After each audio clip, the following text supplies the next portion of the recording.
이 코로나19 사태 때문에 우리가 계속해서 여러 가지 어려움을 많이 겪고 있습니다.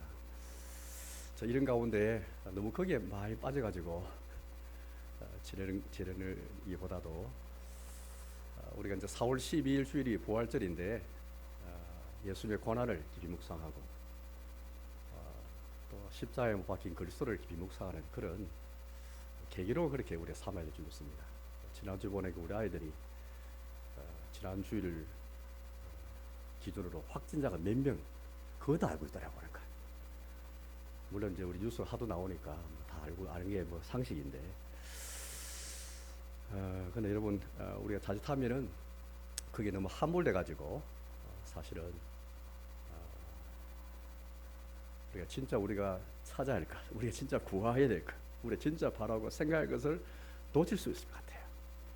저는 확실히 하나님께서 이번 코로나 사태를 통해서 특히 신자들 경우에는 하나님 우리 믿음을 다 달아보시는 것 같아요.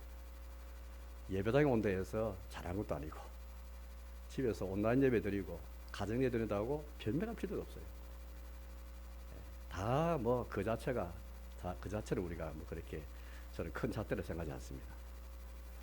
나는 공예 예배 드리고 예배당에 왔다. 절대 만심하지 마십시오. 자랑할 것도 없고 또 그렇다고 온라인 예배 드리는 게 성경적이다. 또 가정 예배 드리는 게 성경이다. 그렇게 강변할 필요도 없습니다. 그건 구차한 변명에 불과하고 예배당 왔다 해서 잘한 것도 없고 더 중요한 것은 이번 사태를 통해서 하나님의 섭리 신앙을 좀 회복해야 되겠다. 그런 마음이 간절합니다. 예배당 왔든 또 우리가 또 자신의 판단에 의해서 집에서 예배 드리든 아무 상관없이 아버지 하나님의 섭리를 생각하는 것. 우리 아버지 하나님의 섭리라는 것은 행복이나 불행이나 가뭄이나 또 비나 풍년이나 흉년이나 다 아버지 손에서 우리가 받는 것이지 않습니까? 이 섭리를 생각하면서 왜 우리에게 이런 자연재해 혹은 이런 왜 질병이 우리에게 주어졌을까? 깊이 묵상하면서 그 의미를 해석하고 그 유익을 그렇게 우리가 생각해야 되는데 이건 없이 무조건 코로나 사태가 빨리 해결되기를 바라는 마음밖에 없고 그걸 물리치도록 이렇게 기도한다면 이 뭔가 좀 신앙생활에 문제가 많은 것 같아요. 저는 확실히 이번에 이 사태를 통해서 우리 신앙은 하나님이 다 흔들었다 보시고 너희가 얼마나 우리의 신앙이 근본적으로 아버지 하나님의 섭리를 믿는가 이걸 딱 달아보실 것 같아요. 코로나 물리치기 위해서만 기도할 줄 알았지 많은 분들이 시편 91편을 많이 묵상하는 것 같은데 90편 보니까 그런 전염병에서 그런 재해에서 우리를 피해 해달라고 그런 이제 말씀이 나오는데 이 말씀만 묵상하는 게 얼마나 잘못된지 저는 딱 깨달았어요.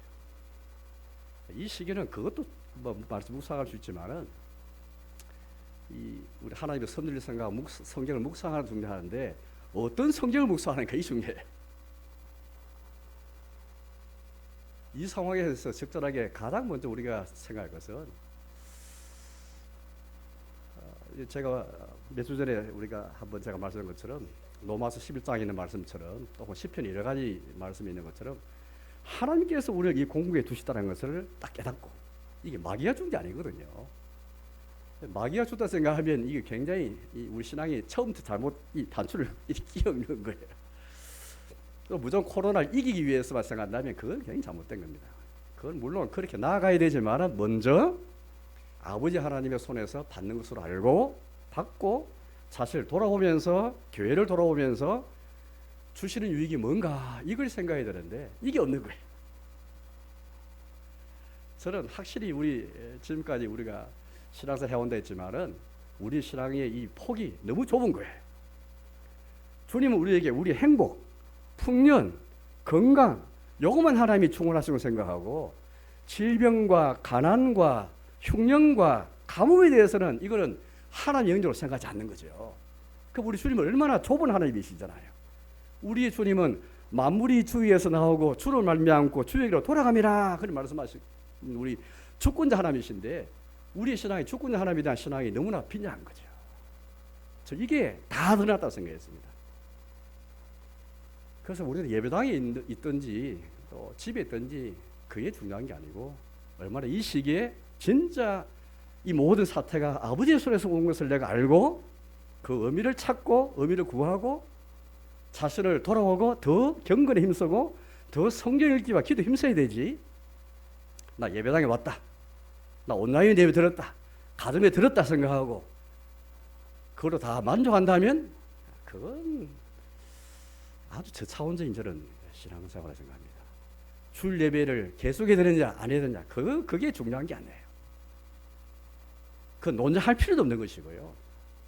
진짜 중요한 것은 우리가 어디에 있든지 여기에 있든 저기 있든 간에 상관없이 그 자리에서 얼마나 아버지 하나님의 섭리를 깊이 생각하는가, 이게 정말 중요한 것이고요. 두 번째는 이런 사태를 통해서 공포나 불안이나 두려운 마음이 나를 장악한다면 또 그게 우리 없을 수 없잖아요.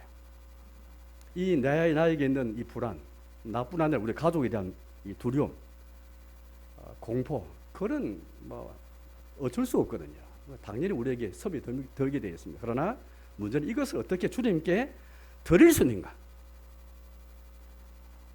어떻게 주님께 내려놓을 수 있는가, 이 훈련을 해야 되는데 이 훈련이 없는 거예요. 저는 얼마 전에 여러분들 제가 두려움에 대해 설교를 했지 않습니까? 그 두려움 때문에 가데스 바라에서 이들은 주께 불순종하는 큰 계기가 되고 말았잖아요. 처음에 두려움이 우리 설칠 수 있거든요. 그러나 그 두려움과 불안이 계속 우리의 마음을 장악한다면 그 하나님 신뢰하지 않는 거잖아요. 두려움이라는 것은 하나님 주신 마음이 아니지 않습니까? 하나님께서 우리에게 주신 것은 두려운 마음이 아니요 능력과 절제와 건실하는 마음이다. 디모데후서 1장 7절에 있는 말씀이죠. 따라서 우리는 너무 이렇게 이런 사태를 맞이해서 너무 계속 뉴스의 이 SNS, 미디어, 온갖 미디어에 장악돼 가지고 계속 거기에 이 우리가 내 마음이 빼앗긴다면 그건 예배당에 와 있던 집에서 온라인 예배 드렸던 그와 더 나쁜 거죠. 그게 공예배 들었다 할지라도 우리 마음이 불안한 마음이 늘 우리 가운데 가시 않는다면 하나님 신뢰하지 않는 거잖아요. 주를 의지하지 않는 것이지 않습니까? 두려워하는 마음과 불안과 공포를 우리가 막을 수 없지만 그럼 우리 마음이 거기에 빼앗겨서는 안 되잖아요.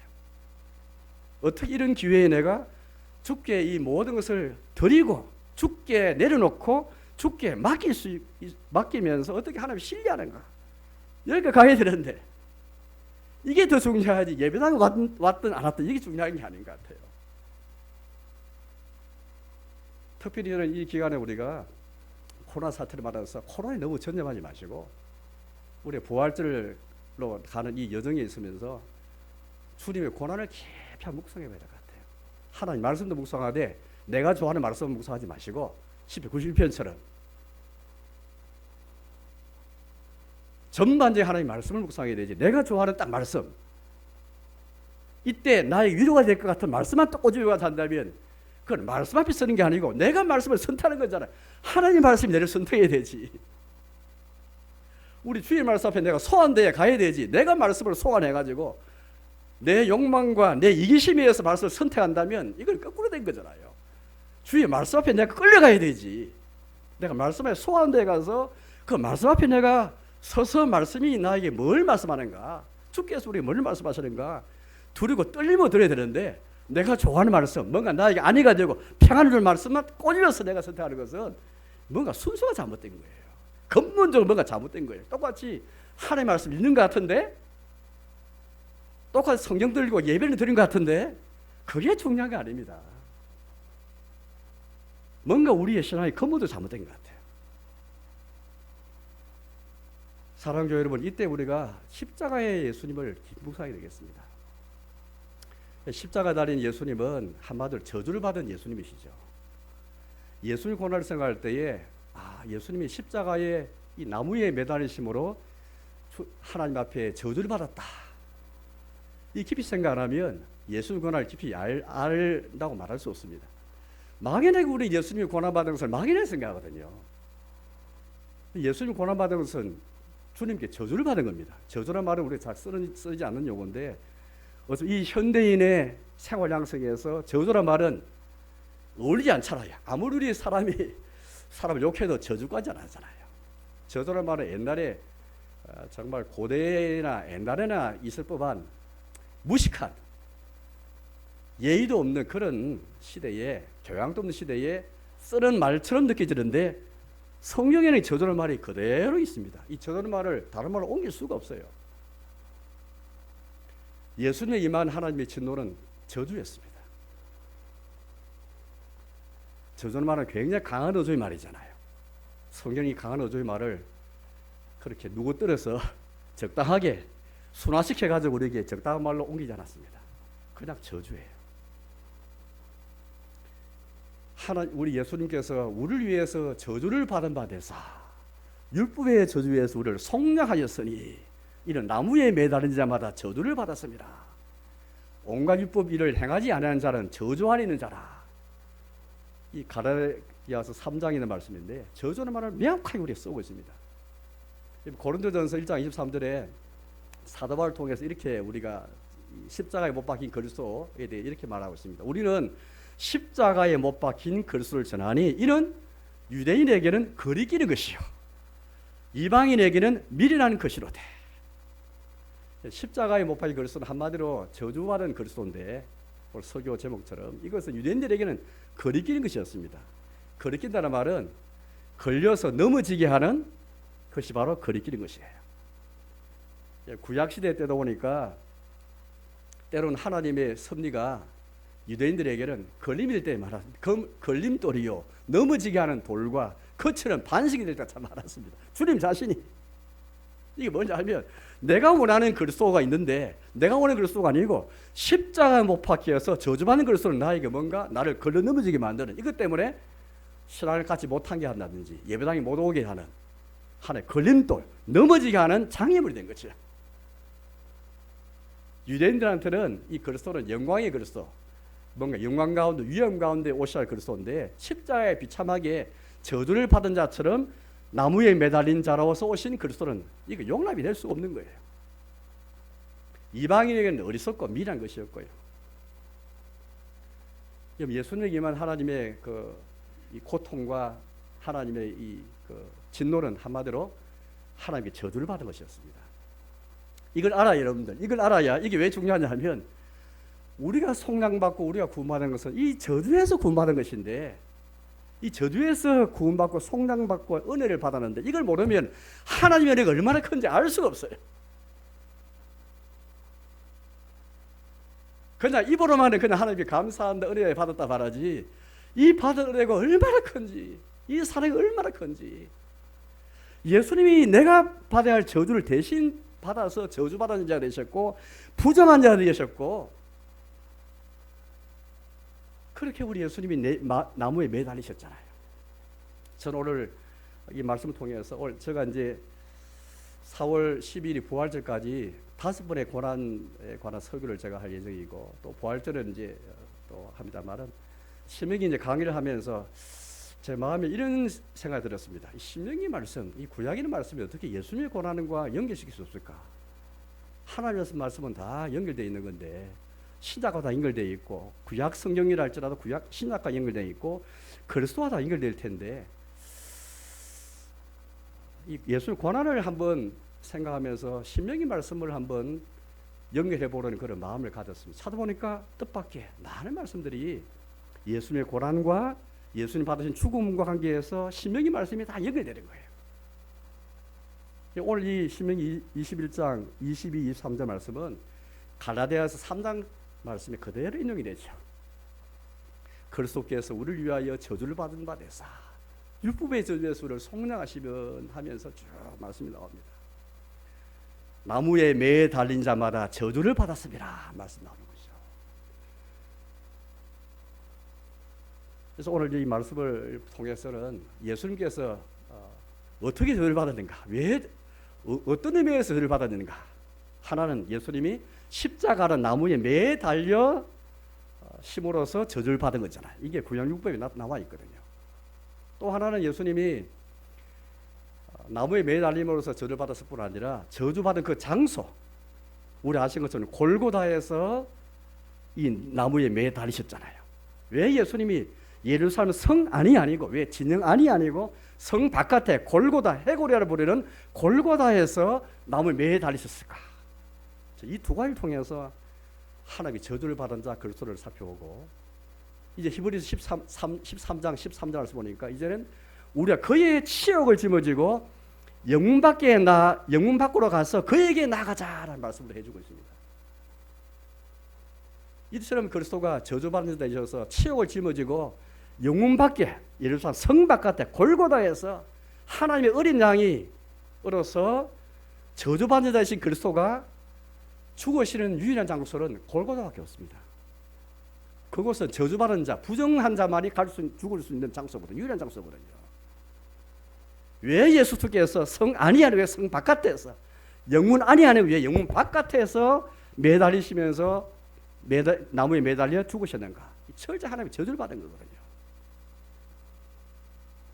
이것과 더불어서 히브리서 13장 우리에게 그리스도가 우리를 거룩하게 하시, 자기 백성을 거룩하게 하시려고 영혼 밖에서 고난을 받으시는데, 이제 그러므로 우리도 그의 치욕을 짊어지고 영혼 밖으로 나아가서 그에게 나아가자, 그런 말씀하고 있습니다.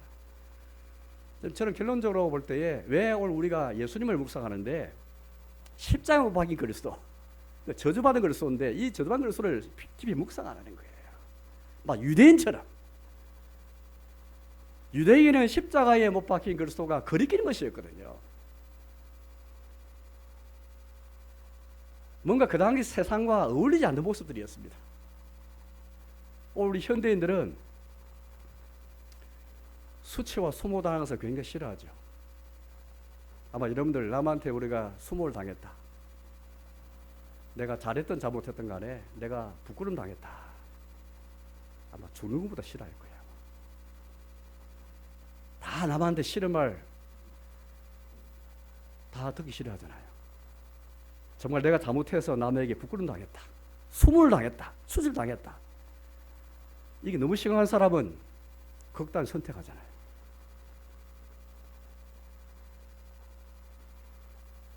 오늘 예수님께 나아가는데 다 주님의 수치를 짊어지고 가지 않고 다 세상 유익을 얻기 위해서 예수님께 나가는 거죠. 건강 얻기 위해서, 이런 세상의 유익과 세상의 복만 얻기 위해 예수님께 나아가지 영혼 밖으로 나가지 않는 거죠. 이게 근본적으로 우리 잘못된 거잖아요.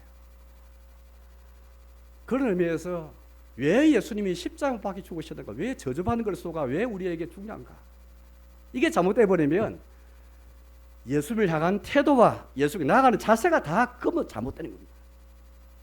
우리의 신앙생활 왜 어떻게 잘못되는가? 고린도 교회가 왜 여러분들 그렇게 성찬상 앞에서까지 교인들이 서로 다투고 왜 서로 편이 갈려가지고 이렇게 잘못된 그런 모습을 보였습니까? 우리 사도바울 통해서 고린도전서 1장 말씀 보면 처음부터 십자가에 못 박힌 그리스도에 대한 그들이 원하는 그리스도는 영광의 그리스도였지, 십자가 못 박힌 그리스도, 거리끼고 어리석고 미련한 저주받는 그리스도는 자기들은 생각하지 않은 거죠. 여기에서 그들의 모든 교회 생활이 성찬상에서도 성찬도 잘못받고 교회 생활 때 엉망을 하고, 처음부터 우리가 어디에서 이 단추 잘못 끼웠는지를 잘 봐야 될 것 같아요. 오늘 교회가 혹은 나의 신앙생활에 왜 어디서 문제 잘못됐는가? 모세는 나중에 제 말씀 보겠습니다. 모세는 히브리서 11장 26절인가 말씀 보니까, 믿음자가 보니까 모세는 그리스도를 위해서 받는 고난을 애굽의 보화보다도 더 큰 재물로 여겼으니 이는 상 주시는 일을 바라봅니다. 저는 그 말씀을 우리 다 아는 말씀이지만 다시 한번 가만히 생각해 보니까 그리스도를 위해서 받는 수모, 이 치욕을 애굽의 보화보다 더 큰 재물, 애굽의 보화와 비교하면서 더 큰 재물로 여겼다.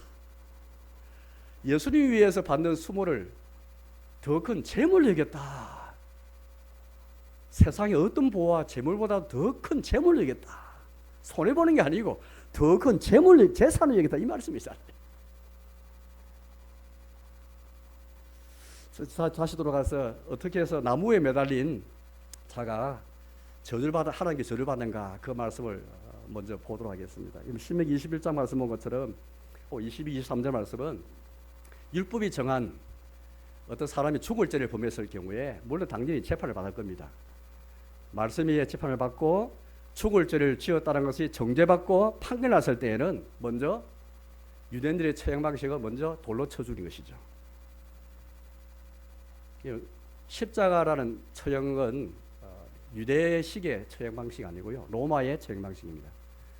유대인의 처형 방식은 돌로 쳐 죽이는 것입니다. 먼저 정죄를 받고 돌로 쳐 죽이고 나무에 매답니다. 해질 때까지. 나무에 매달리는 게 무슨 의미죠? 수치를 주는 거잖아요. 비록 죽었지만 죽어서까지 수치를 당하게 하는 거잖아요. 그게 오늘 이 말씀입니다. 그리고 얼마나 수치를 주는 것이었으면 해질 때는 내려야 돼요. 시체를 내려서 빨리 장사 지내야 됩니다. 장례를 치러야 됩니다. 왜냐하면 오늘 23절 말씀 보니까 하나님 주신 땅을 더럽히지 않기 위해서 빨리 속히 끄집어 내려가지고 장례 치르게 만들었죠. 예수님께 십자가 못 박혀 죽으실 때도 마찬가지였습니다. 우리 아시는 것처럼 예수님이 정오 12시에 우리 예수님께 돌아가신 것으로 알고 있잖아요. 9시부터 어둠이 깜깜했고 12시 되어서 예수님이 엘리 엘리 라마 사박다니 하시면서 이제 죽으시게 되었죠. 그런 다음에 해지기 전에 유대인들이 와가지고, 왜냐하면 그 주간은 유교절 6월절이 있는 무교절 그 주간이었는데, 바로 그 안식일은 무교절이 낀 안식이다 보니까 다른 안식일보다 더 큰 안식일이었어요.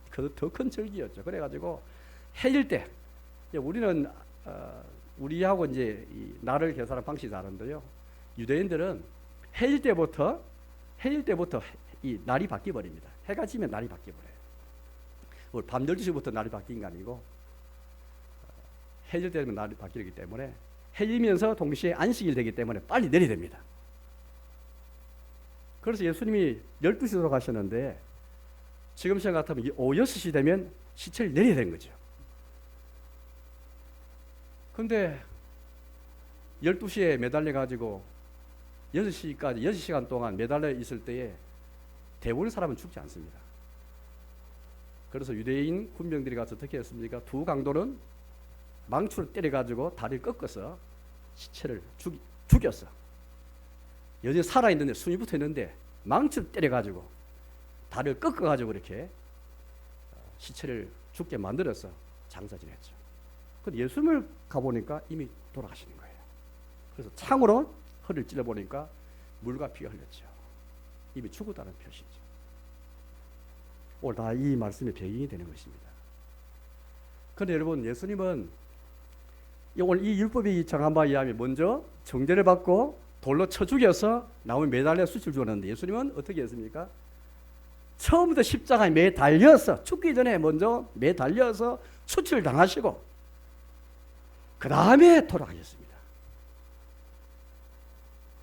유대법에 의하면 먼저 죽고 나서 나무 매달려 수치를 당하게 되는데, 예수님은 죽음 이유가 아니고 죽기 전에 나무 매달려서 수치를 다 겪으시고 수모를 겪으시고, 이게 이렇게 해서 하나님의 저주를 받으시고 그렇게 죽게 되는 것이죠.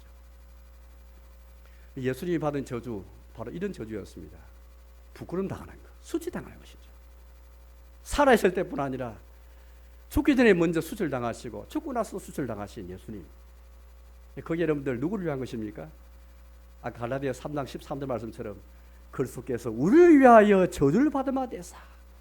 율법을 행하지 않은 이것이 다 저주 아래 있는 것인데, 우리가 율법이 정한 바에 의해서 율법을 행하지 않은 그것 때문에 우리 대신에 주님이 저주를 받으마 되셔서 십자가에 죽으셨고 나무 매달리셨고 십자가에 죽으셨고, 그래서 이제는 우리가 마치 예수님이 저주를 받은 것은 하나님의 교회에서 끊어지는 거잖아요. 우리 때문에 주님의 교회에서 출근을 당하셨고, 우리가 주님의 교회에 영입되기 위해서 주님이 대신 출근을 당하고 우리가 대신 영입이 된 것이죠. 주님이 우리 대신 하나님의 가족에서 끊김바 되시고 우리가 하나님의 가족이 된 것이죠. 이게 바로 주님이 우리 대신 십자가에 못 박힌 그 의미입니다. 저주받은 것이죠. 따라서 우리는 이 수치를 당함으로 저주를 받은 것이 얼마나 그렇게 큰가. 우리가 대신 수치를 받고 우리가 대신 저주를 받아야 마땅한데 우리의 죄 때문에 우리가 부끄럼 당해야 할 자였는데 예수님이 대신 저주를 받고 예수님 대신 부끄럼 다 당하시어서 우리를 하나님의 가족으로 주님의 교회로 우리를 편입하게 영입하기 위해 대신 출교를 당하신 것이죠. 하나님의 교회에서 출교를 당한다는 것은 가장 부끄러운 일이잖아요. 영적으로 보면 주님의 가족과 주님의 교회에서 끊치고 그렇게 해서 나온 매달림의 수치를 당함으로 우리가 주님으로부터 평안을 얻고 우리 아버지 하나님 영입이 되고 영접받아서 우리가 이렇게 하나님의 가족이 다 되지 않습니까? 예수님 위반 하나님의 진노와 고난은 하나님께 저주를 받았다. 그냥 저주가 아니고요, 하나님께 저주를 받은 것입니다.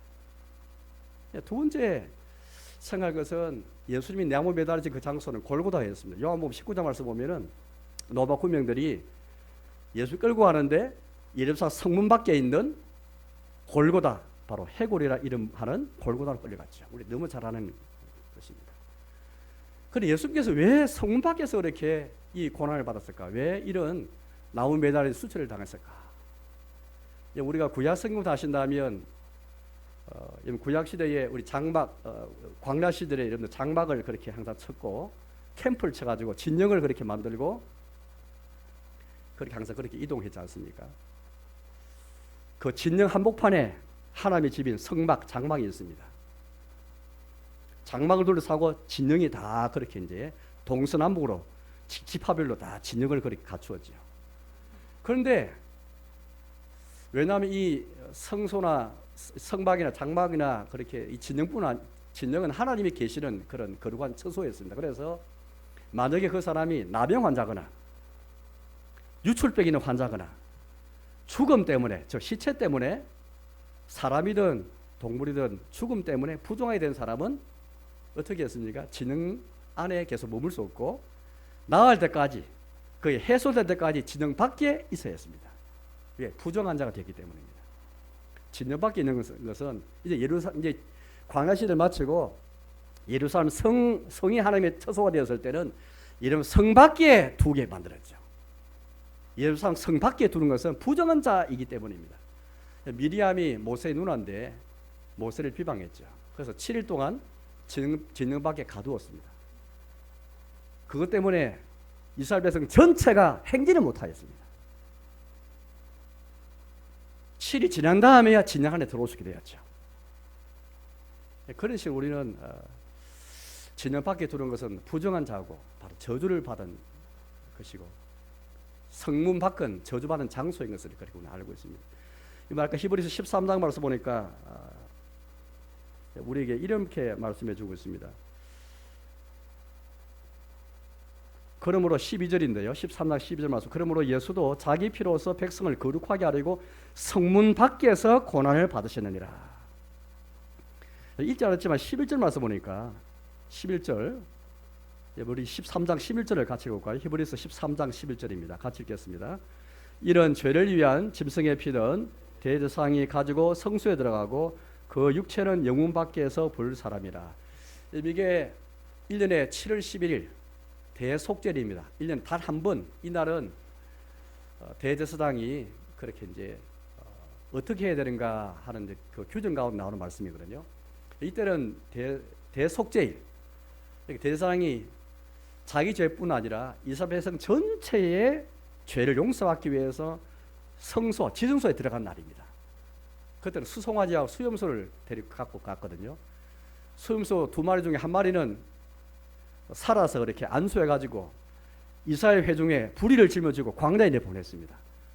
그래서 수송아지 1마리와 염소 1마리는 죽였죠. 죽여가지고 어떻게 했습니까? 속죄소 안에, 지정소 안에 속죄소에 피를 다 뿌렸습니다. 그런 다음에 그 가죽, 그 고기, 다음 그 배설물은 가져와서 어떻게 했습니까? 진영 밖에 가서 다 불살라버렸습니다. 오늘 11절 말씀이 레위기에 있는 그 말씀을, 레위기 16장에 있는 말씀인데 대속죄에 관한 말씀인데 거기 다 인용된 겁니다. 그래서 보니까 죄를 위한 짐승의 피는 대제사장이 가지고 성소에 들어가서 다 뿌리고 그 육체는, 그러니까 짐승의 고기죠. 고기는 영문 밖에서, 영문 밖이라는 것은 아까 말한 것처럼 광야 시절에 그 진영이 있는 영문 밖 혹은 진영 바깥을 가리킵니다. 부정한 장소에서 다 불살라 버립니다. 이어서 받은 게 12절인데 그러므로 예수도 자기 피로서 백성을 거룩하게 하려고 성문 밖에서 고난을 받으십니다. 성문 밖은 예수님이 하나님의 어린 양으로서 저주를 받은 유일한 장소입니다. 바로 그게 골고다예요. 그냥 우연히 된 게 아닙니다. 예수님께서 우리가 부정한 자가 되어서 거룩하신 하나님의 거룩하심을 훼손한 부정한 자 취급, 우리가 부정한 자가 되고 우리가 저주받는 데여서 이걸 우리가 감당해야 했지만 예수님이 대신 부정한 자처럼 취급받고 예수님이 더러운 자처럼 취급받고 예수님이 저주받는 자처럼 취급받아서 우리를 위해 대신해서 자기 백성을 거룩하게 하기 위해서 그렇게 성문 밖에서 영문 밖에서 고난을 받으셨다. 그렇게 우리에게 말씀하고 계십니다. 이 일은 요한복음 19장 말씀 보면은 로마 군병이나 백성들이 앞장선 게 아니에요. 다른 복음서와 달리 마태, 마가, 누가와 달리 요한복음은 특별히 이 일에 대제사장이 주도하였습니다. 예컨대 빌라도에 가서 사형 처형을 요구하는 것도 보니까 대제사장들과 아래 사람들이 빌라도에게 십자가처럼 요구하였습니다. 그러니까 아래 사람만 요구한 게 아니고 대제사장이 나서서 그렇게 십자가처럼 요구한 것 나와 있습니다. 그 다음에 예수님의 십자가 그 위에는 유대인의 왕이라는 팻말을 쓰게 되는데 대제사장이 요구했죠. 바꿔달라고. 자칭 유대왕, 유대인의 왕. 자칭이라는 말을 써가지고 이렇게 붙이도록 그렇게 수치를 주도록 대제사장이 요구를 했습니다. 오늘 여기 잘 보이시죠. 구약시대에 제사들이 하면 가드주작이 뭐죠? 제물이 있고 제물을 인도하는 제사장이 기대했습니다. 오늘 이 자리는 이 제물은 하나님의 어린 양, 세상죄를 지고 가는 하나님의 어린 양 그리스도가 계시고 우리 대신에 부정한 자처럼 우리 대신에 우리의 부정을 짊어진 우리의 저주를 짊어진 예수 그리스도께서 하나님의 어린 양으로 제물이 되고 있고 저 대제사장이 지금 제사장이 되어서 지금 일을 다 주관하고 있습니다. 성문 밖으로 내쫓아지는 백성들도 있고 너무 군민도 있지만은 대제사장의 주도에서 정말 아이러니컬하게도 하나님의 어린 양이신 예수 그리스도를 성문 밖으로 내몰아서 지금 주님의 저주에 동참하고 있는 것이죠. 사랑하는 교회 여러분, 오늘 예수님께서 나무에 매달리심으로 수치를 당하심으로 저주를 받으셨고 성문 밖에서 영문 밖에서 부정한 자처럼 취급받았어. 마치 고린도후서 5장 말씀 보니까 죄를 알지 못하신 자를 죄로 삼으신 것은 그의 안에서 우리가 하나님의 의가 되게 하려 하심이라. 전혀 죄를 알지 못하신 분이신데 우리를 대신해서 부정한 자가 되고 죄인 취급받고 더러운 자가 되어서 저주받은 자가 되어서 영문밖에서 고난을 받으신 것이죠. 이렇게 해서 예수 그리스도께서 우리 위해 당하신 고난은 예수님의 임한 고난은 하나님의 저주를 받은 겁니다. 그리고 이어서 히브리서 13장 13절 말씀 오늘 이렇게 말씀하십니다. 히브리 13장 13절 말씀 우리 같이 읽어볼까요? 13장 13절입니다. 같이 읽겠습니다. 그런즉 우리도 그의 치욕을 짊어지고 영 밖으로 그에게 나아가자. 그의 치욕, 예수님이 영 밖에서 고난을 받고 나무에 매달리시 추출을 당하신 것은 치욕을 당한 것이죠. 이제 우리도 예수님 나아갈 때 어디로 가야 됩니까? 그의 치욕을 짊어지고 영문 밖으로 그에게 나아가자. 오늘 우리가 예수님께 나아갈 때 영문 밖에 계신 예수님께 나아가고 있습니까? 왜 영문 밖에 나가야 되죠? 영문 바깥에서 예수님이 우리 대신에 부정한 자가 되어서 저주받는 데에서 그곳에서 고난받으시고 저주받으시기 때문에 그 예수님 만나려면 영문 밖으로 가야 된다는 것이죠. 과연 우리가 어디로 가서 예수님 만납니까? 또 그분께 나갈 때 어떻게 하고 계십니까? 그의 치욕을 짊어지고. 가만히 좀 성경에 봤습니다. 오늘날 우리 현대를 살아가는 우리 신자들이 과연 그의 치욕을 짊어지는 것이 지고 있는가? 과연 나는 그의 치욕을 짊어지고 영박에 계신 예수님께 나아가는가? 그 영박에 계신 그리스도를 그 저주받는 것을 통해서 우리가 평안을 입고 저주받은 그리스도 통해서 우리가 구원이 있고 하나님께 나아감이 있는데 주님에게 당당히 나아가고 담대히 나아감을 얻었는데 저주받은 자 그리스도 통해서 오직 구원이 우리에게 임했는데 그 그리스도께 나아가지 않고 그의 치욕을 짊어지지도 않고 도대체 누구에게 나간다는 말입니까? 우리가 근본적으로 한번 신앙생활 한번 가만히 살펴보면 되겠습니다. 세상 유익을 얻기 위해서 예수께 나가는 것은 아닌가? 여러분 앞에 이런 말씀이 있습니다. 10절 말씀 보니까 히브리서 13장 10절 말씀 보니까 이런 말씀이 있습니다. 제가 읽어보겠습니다. 우리에게 제단이 있는데 장막에서 섬기는 자들은 그 제단에서 먹을 고난이 없나니. 아까 대속죄일에 대한 이제 구약 레위기 16장 말씀 인용하면서 그러니까 피는 성소와 지붕살에 뿌려야 됐지만은 고기는 육체는 밖에 불사야 되는데 제사장들이 다른 제사는 하나님의 집안에서 먹을 수 있거든요. 그런데 이 대속죄 제사만큼은 제단에서 먹을 수 있는 권한이 없습니다. 다 불태워야 됩니다. 그것도 영혼 바깥에서 불태워야 됩니다. 뭘 권한이 없다. 저 이 말씀을 가만히 생각해 봐서 과연 우리가 예수님께 나아가는데 영혼 밖에 계신 그리스도께 나아가지 않고 그의 치욕을 짊어지지 않고 그냥 제단에서 먹을 권한이 있는 것처럼 지금 사실은 히브리 13장 앞에도 말씀 잘 봐야 됩니다. 7절부터 9절도 말씀 보니까 마음은 은혜로서 굳게 함이 아름답고 음식으로 살 것이 아니니 음식으로 말미암아 행한 자는 유익을 얻지 못하느니라 하면서 이제 앞에 쭉 여러 가지 말씀 많이 나옵니다. 예수님 나갈 때 우리가 때로는 하나님 복 주셔서 우리가 건강도 얻고 다 하나님 섭리 안에서 우리가 건강이든 풍년이든 우리가 누릴 수 있는 복도가 참 많잖아요. 그러나 치욕을 짊어지지 않고 세상에 얻는 유익만 다 얻기 위해서 간다면 영혼 밖에 계신 예수님께 나가지 않는 겁니다.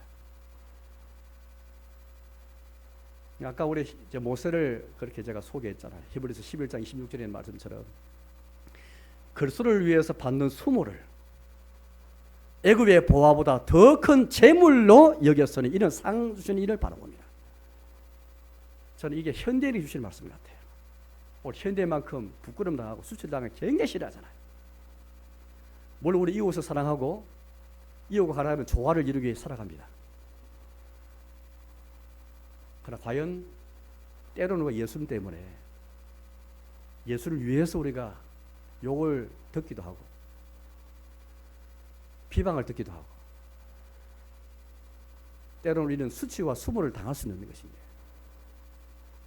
세상의 수치를 당하지 않기 위해서 주를 위해 받는 수치를 우리가 만약에 만한다면 도대체 우리가 믿는 그리스도, 우리가 나아가는 그리스도는 도대체 어디에 있는 그리스도란 말입니까?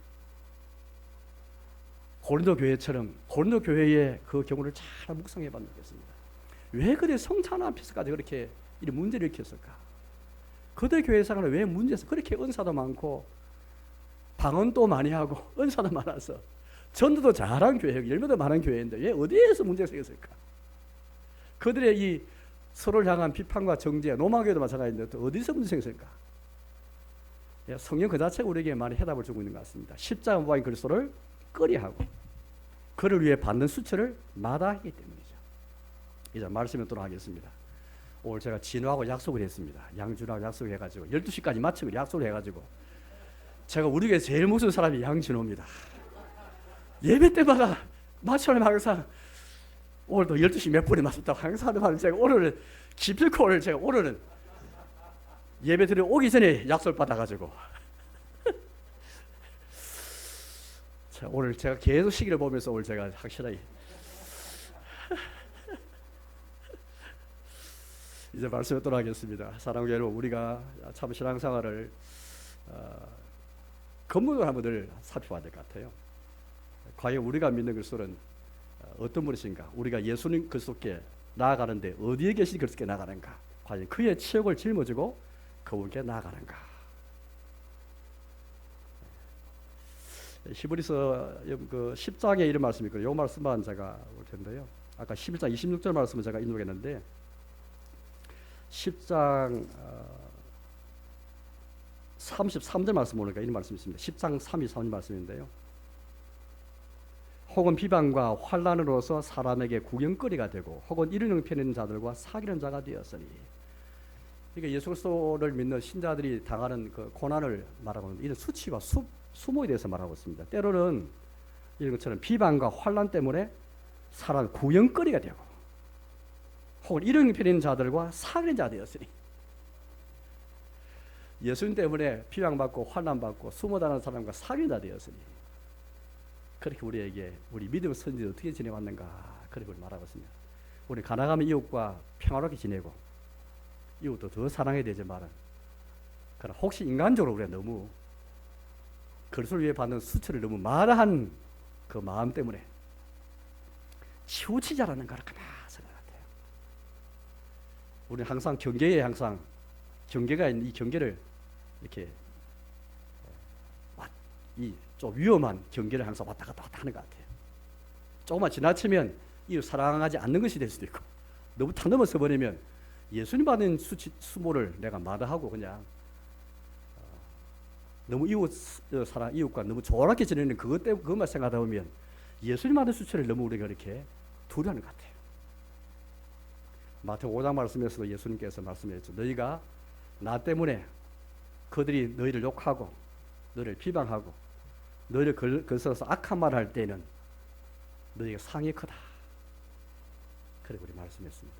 아무쪼록 우리가 예수님의 고난을 깊이 묵상하면서 특별히 저주받은 것을 깊이 묵상하면서 이 저주에서 우리를 성장하시고 건지시 주의 은혜가 얼마나 큰지 하나님의 은혜와 사랑을 깊이 묵상하는 그런 저와 여러분 되시기를 주님의 이름으로 축복합니다.